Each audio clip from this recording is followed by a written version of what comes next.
Hello friends, आज के बहुत ही इम्पॉर्टेंट लेक्चर में हमने एयर पोल्यूशन के जो इफ़ेक्ट्स है ह्यूमन बॉडी पे और उसके जो सोर्सेज हैं वो करने हैं, जो कि अपने आप में बहुत ही इम्पॉर्टेंट जो है वो एक टॉपिक है, जिसमें हम एयर पोल्यूशन के इफ़ेक्ट्स, वाटर पोल्यूशन के इफ़ेक्ट्स और सॉइल पोल्यूशन के इफ़ेक्ट्स भी करेंगे। लेकिन आज के लेक्चर में हम एयर पोल्यूशन कैसे होता है और इसका क्या असर होता है ह्यूमन बीइंग पे, उसकी बात करने जा रहे हैं। तो सबसे पहले मैंने कार्बन कंपाउंड लिया है यहाँ पे CO2 कार्बन कंपाउंड के सोर्सेज कौन से हैं, किस तरीके से ये पॉल्यूटेंट्स फैलते हैं, कैसे ये पोल्यूशन होता है ऑटोमोबाइल एग्जॉस्ट से और burning of would and call से फ्रेंड्स। देन इससे होने वाला जो नुकसान है वो क्या है, ह्यूमन बॉडी को सांस लेने में दिक्कत आती है, रेस्पिरेटरी प्रॉब्लम्स जो हैं वो आपको शुरू हो जाती हैं इससे। जब बहुत ज़्यादा ऑटोमोबाइल से जो धुआं निकलता है और जो लकड़ी और कोयले के जलने की जो टॉक्सिक गैस पैदा होती है, जिससे आपकी जो सांस लेने की दिक्कत जो है वो बढ़ जाती है, रेस्पिरेटरी प्रॉब्लम्स आपको शुरू हो जाती हैं।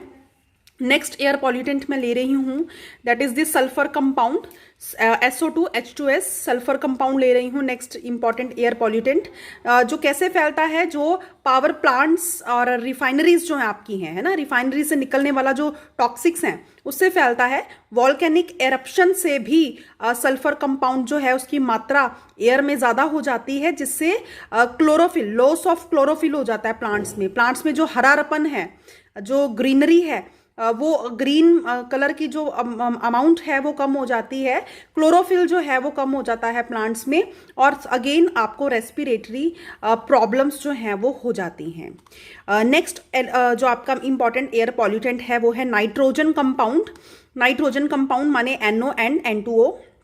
बेसिकली इससे क्या होता है, नाइट्रोजन कंपाउंड कैसे, किस तरीके से, इसके सोर्सेज कौन से हैं, मोटर व्हीकल्स, सबसे इंपॉर्टेंट इसका जो सोर्स है मोटर व्हीकल से निकलने वाला जो धुआं है उससे जो है वो नाइट्रोजन कंपाउंड की मात्रा एयर में ज़्यादा हो जाती है, मोटर व्हीकल एग्जॉस्ट से और एटमॉस्फेरिक रिएक्शन से।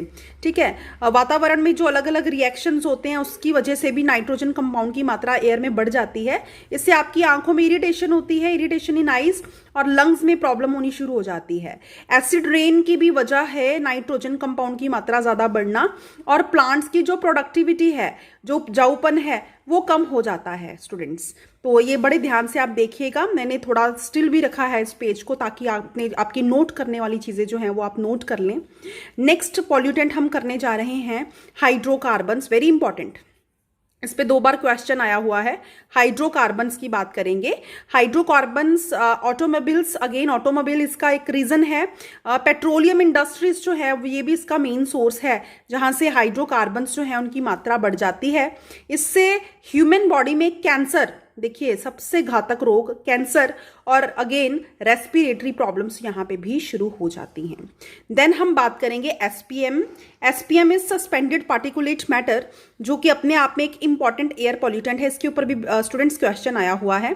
SPM सस्पेंडेड पार्टिकुलेट मैटर, जो कि थर्मल पावर प्लांट से निकलने वाले टॉक्सिक से फैलता है, कंस्ट्रक्शन एक्टिविटीज से इसकी मात्रा बढ़ जाती है, और ऑटोमोबाइल्स एग्जॉस्टिंग से भी इसकी मात्रा बढ़ जाती है। इससे विजिबिलिटी पुअर हो जाती है आपकी, ठीक है, आपका जो देखने की क्षमता है वो कम हो जाती है, लंग से रिलेटेड डिसीजेज आपको हो जाते हैं, अस्थमा जैसी बीमारियां लग जाती हैं। पेपर में क्वेश्चन आ सकता है अस्थमा जो है वो किन रीजंस की वजह से हो सकता है, आपको ऑब्जेक्टिव्स में ये रीजंस दिए हो सकते हैं, जिसमें से एक चूज करना है आपको, या फिर अलग अलग तरीके के आपको ये जो अलग अलग, जैसे SPM हो गया, हाइड्रोकार्बन्स, मतलब जो पॉल्यूटेंट्स हैं वो भी पूछे जा सकते हैं, उनमें से बेस्ट वन जो है वो आपको चूज करना है स्टूडेंट्स।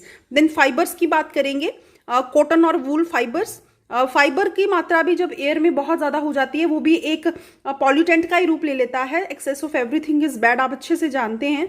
तो वो टेक्सटाइल इंडस्ट्रीज से ज़्यादा इनकी अमाउंट जो है वो बढ़ जाती है। कारपेट वीविंग जो इंडस्ट्रीज हैं, है ना, उसमें से जो निकलने वाली एक्सेस में फाइबर है वो भी एयर पॉल्यूशन का काम करता है, एयर पॉल्यूशन को बढ़ाता है। देन इससे लंग डिसऑर्डर जो है जैसी प्रॉब्लम्स हो जाती हैं। तो ये 6 मैंने आपको एयर पॉल्यूटेंट्स करवाए हैं, बहुत ही ज़्यादा इंपॉर्टेंट। अगेन मैंने स्टिल किया है थोड़ी देर कैमरा, सो दैट अगर आपके नोट करने वाली चीज़ें हैं तो आप नोट कर लें। इसमें हाइड्रोकार्बन और एसपीएम बहुत ज़्यादा इंपॉर्टेंट है। वैसे nitrogen compound, sulphur compound, carbon compound के ऊपर भी प्रश्न जो है वो आ सकता है। अभी के लिए आपके लिए इतना ही है। कल का लेक्चर जो हमारा होएगा वो वाटर पोल्यूशन के जो इम्पैक्ट्स और सोर्सेज होंगे और उसका जो इम्पैक्ट है ह्यूमन बॉडी पे, हम उसकी बात करेंगे। Thank you so much, have a nice day. Think, believe and win. सोचिए, अपने आप पर विश्वास रखिए और जीत हासिल